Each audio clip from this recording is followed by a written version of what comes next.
Hi, my name is Anna, and I am a breaking news reporter at the Daily Texan currently. And I am honored to introduce Renae. She is a business reporter at the Washington Post covering banking and finance. And would you like to go ahead and kind of introduce yourself more and talk about your professional background and work at the Texan? Sure.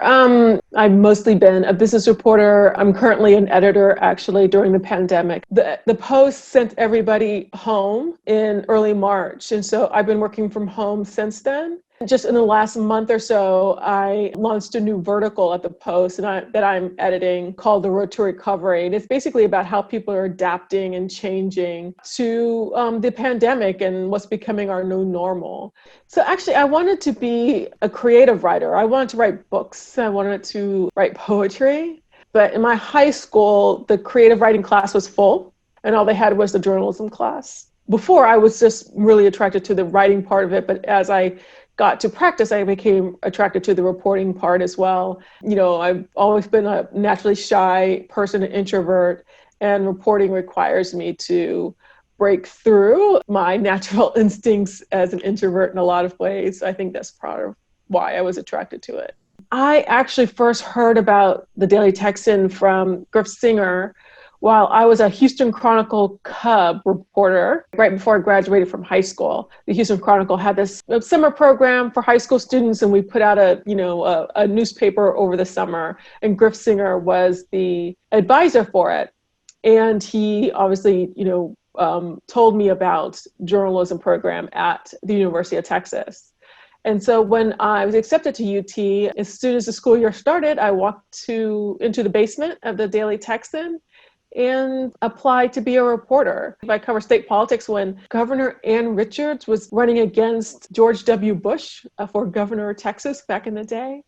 I went to W's first press conference after he won. The room was packed with reporters from all over the country. To be, this young 19, 20-year-old reporter surrounded by all this national media and having it be your story as well. I was also a news editor, a managing editor. I was executive editor of the Daily Texan. I felt like I grew up as a journalist in that basement. I spent I'm sure as everybody who's spent time at the Texan has, you spend just hours upon hours. Your life kind of revolves around the Daily Texan and getting the news out every day. I feel like you have to be able to cover a small community, a campus, in order to cover a big story. You have to know how to build sources. You have to know how to identify what's a good story and what's not. You have to be able to tell a story. So the skills that you learn covering a microcosm of, the world, a small community, really builds the skills to do bigger stories. During an internship at the Austin American-Statesman, I was supposed to be on the city desk. And so I thought that I was going to go in and be like a city reporter covering city politics and government. And I was just super excited.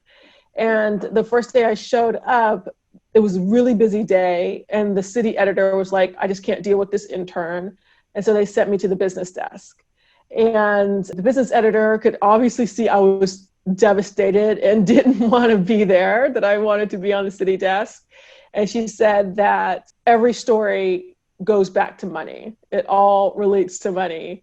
And it's been kind of my mantra since then that, you can cover politics, policy, race, so many things through a business lens, because behind all of these things that impact our lives is a lot of money, people in the financial world. Working at the Associated Press, you learn how to write fast, you learn how to write clean, you learn how to quickly identify what's a story.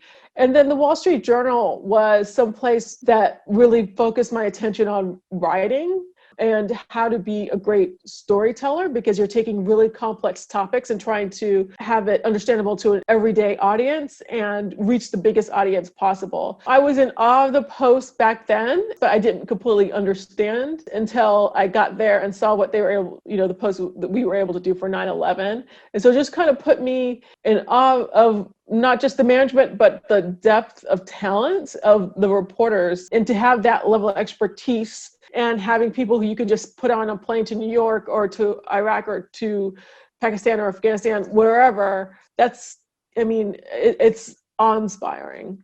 This is not something you can do with like your half your heart, you know. This is something that takes somebody who's very curious and wants to ask a lot of questions, wants to learn about people and things and how things work, and wants to share that knowledge and wants to be a storyteller and reach an audience, especially now that, you know, the business has changed a lot in the last 20 years. It's faster paced than it was before. I feel like it's more competitive because you have to fight harder to stay relevant to readers. So we're fighting to, you know, do investigative stories that will show readers that, yes, these are the important things that are going on in your government, in your world, and this is why you should care. The industry, you know, is constantly evolving. I don't know what it's going to look like in 5 years or 10 years. And so you have to be able to adapt in a lot of ways. You have to be a creative thinker. And you just have to be somebody who wants to learn.